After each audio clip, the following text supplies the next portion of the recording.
The widow told the shy cowboy she needed a man to plant the seed. The sun had just begun to slide behind the red hills when the widow stepped out onto her porch. Her name was Clara Mae Dalton, and for nearly 3 years, she'd run the Dalton ranch alone since her husband passed in a spring storm that had taken half her cattle and most of her heart. Her land stretched wide and tired, like her eyes these days, and the soil had gone hard with neglect. Down the dusty road, she could see a lone figure riding slow, shoulders bent forward like the weight of the world rested there. It was Eli Turner, the shy cowboy who'd worked for her late husband long ago. He wasn't much for words, never had been, but folks said there wasn't a horse he couldn't gentle or a fence he couldn't mend. Clara Mae had sent word through the supply store that she needed a hand for the season. She hadn't expected him to come. He stopped his horse at the gate and tipped his hat, eyes hidden under the brim. "Evenin', Mrs. Dalton," he said, voice soft as a prayer. "Evenin', Eli. You got my message then?" He nodded once. "Reckon I did. Figured you could use some help." Clara Mae studied him a moment. He looked thinner. Older maybe, though he couldn't have been more than 35. His clothes were patched but clean, his boots worn from miles of hard road. "I surely could," she said, folding her hands. "Come on in, cowboy.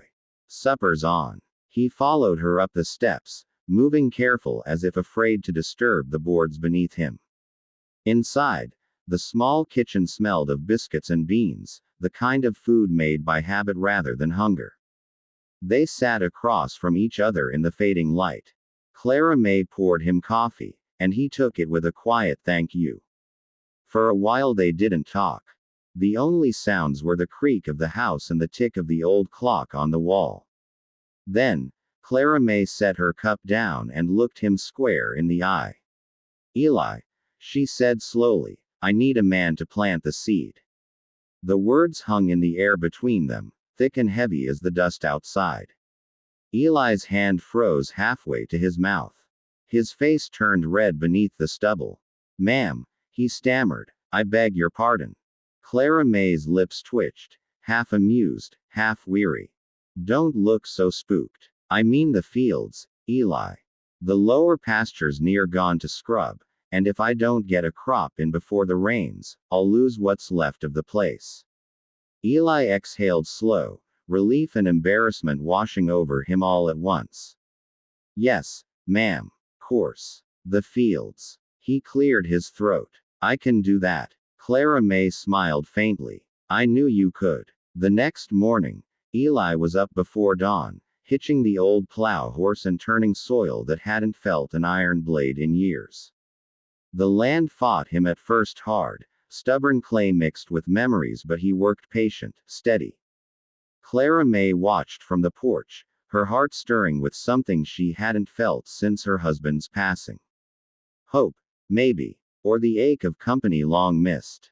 Days turned into weeks. The ranch began to hum again. Eli fixed fences, mended the roof, even sanded the porch rail where the wood had splintered. Clara Mae cooked hearty meals and sometimes carried them out to the field, sitting beside him under the cottonwood where her husband once sat.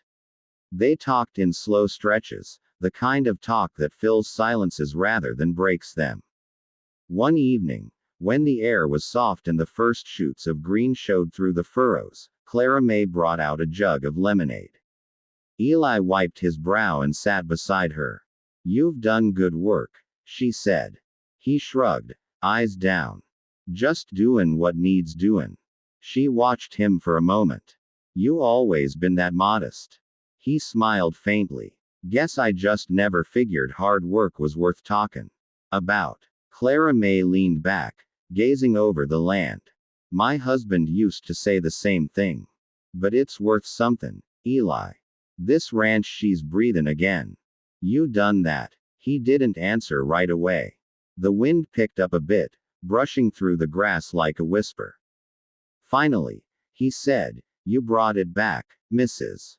Dalton." "I just turned the dirt." She turned to him, her voice softer now. You can call me Clara May. I think you've earned that much. He nodded, his cheeks coloring again. Yes, ma'am, Clara May. Summer came on strong. The fields grew tall, and so did the unspoken thing between them.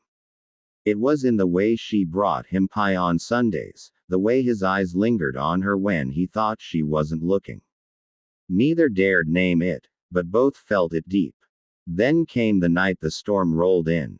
Wind howled through the valley, and rain beat against the roof like fists. Eli was out in the barn trying to secure the animals when lightning struck the far fence, setting it ablaze. Clara May ran into the storm, skirts clinging to her legs, shouting his name. She found him struggling to free a trapped colt. Together they pulled it loose, both soaked to the bone. When the danger passed, they stood close under the eaves, trembling from more than cold. Her hand found his, rough and warm. You could have died out there, she whispered. So could you, he replied.